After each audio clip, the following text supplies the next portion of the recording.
In the dog pound, there's probably a lot of expectations going into this season, but I'm just going to, whoa, let's relax a little bit because it's still Cleveland. When was the last time, like Cleveland?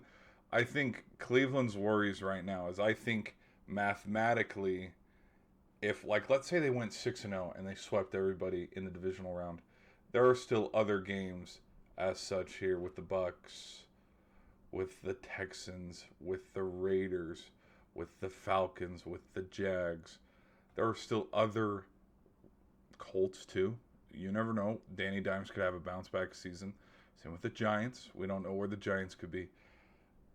They could go 6-11, undefeated in divisional round. Technically, should win the division, but still mathematically be eliminated from the playoffs. Go look at the 22 Detroit Lions. They had a 5-1 record and they still missed the postseason. But enough of that. No more jokes. Let's jump into it. Let's talk about the Jaguars week 1. Probably a loss, and we're going this way. Buccaneers, that's going to be a tough game. Week 3 at home against the Panthers. I could see them winning this one.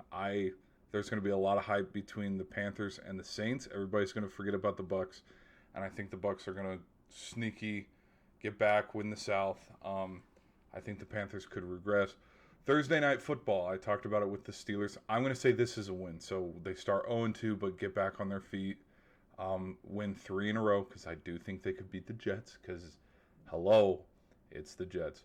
But at home against the Ravens, no. I think they could get swept by the Ravens. Against the Titans, a little bit of a toss-up here. Against the Steelers, no.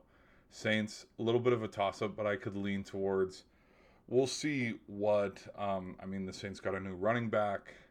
We're going to see them going with Tyler Shuck for the rest of the way. That Texans defense... This game could be a legit, okay, are we pushing for the playoffs or not kind of game. Because remember a handful of years ago when Joe Flacco, got up from the couch and started slinging the pill around, and then, oh, look at that, they're going to the wild card. Now, they did get gassed by the Texans, but is this going to be the loss that puts them at 1, 2, 3, 4, 5, 6, 7, 8, 9, 10? Is this going to be the loss where that puts them at 4-6? Or around 6-4, 5-5, or hey, if we get some wins under our belt here, we beat the Raiders, we beat the Bengals, and we beat the Falcons in our next 3 home games, we get to a positive record where we're sitting at 8-5. We're in control of our own destiny before we got to play the Giants and Ravens. So this one, I think this one's going to be a big one, because to the middle of the season, I think we'll know. Okay, these are playoff teams, these are not, and this could be one where. Okay, they go 4-6. This home game, Mendoza. This might be Mendoza's first start. He comes in, he beats you. Now you're looking at 4-7. The Bengals at home, I think they could sneak this one and get a win. Falcons at home, again, same thing. I think they could win here against the Giants. I don't know, because to this point last year, all the Giants' star weapons, they were injured with ankles or ACLs or with the Ravens. No, I already said no, but I'll have them. Yeah, I think the Ravens could sweep them. I just don't. I think the division is going to go. It's going to be between the Ravens and the Steelers. But there's parts of me where I think Cleveland could steal one from the Steelers and the Bengals, but not the Ravens.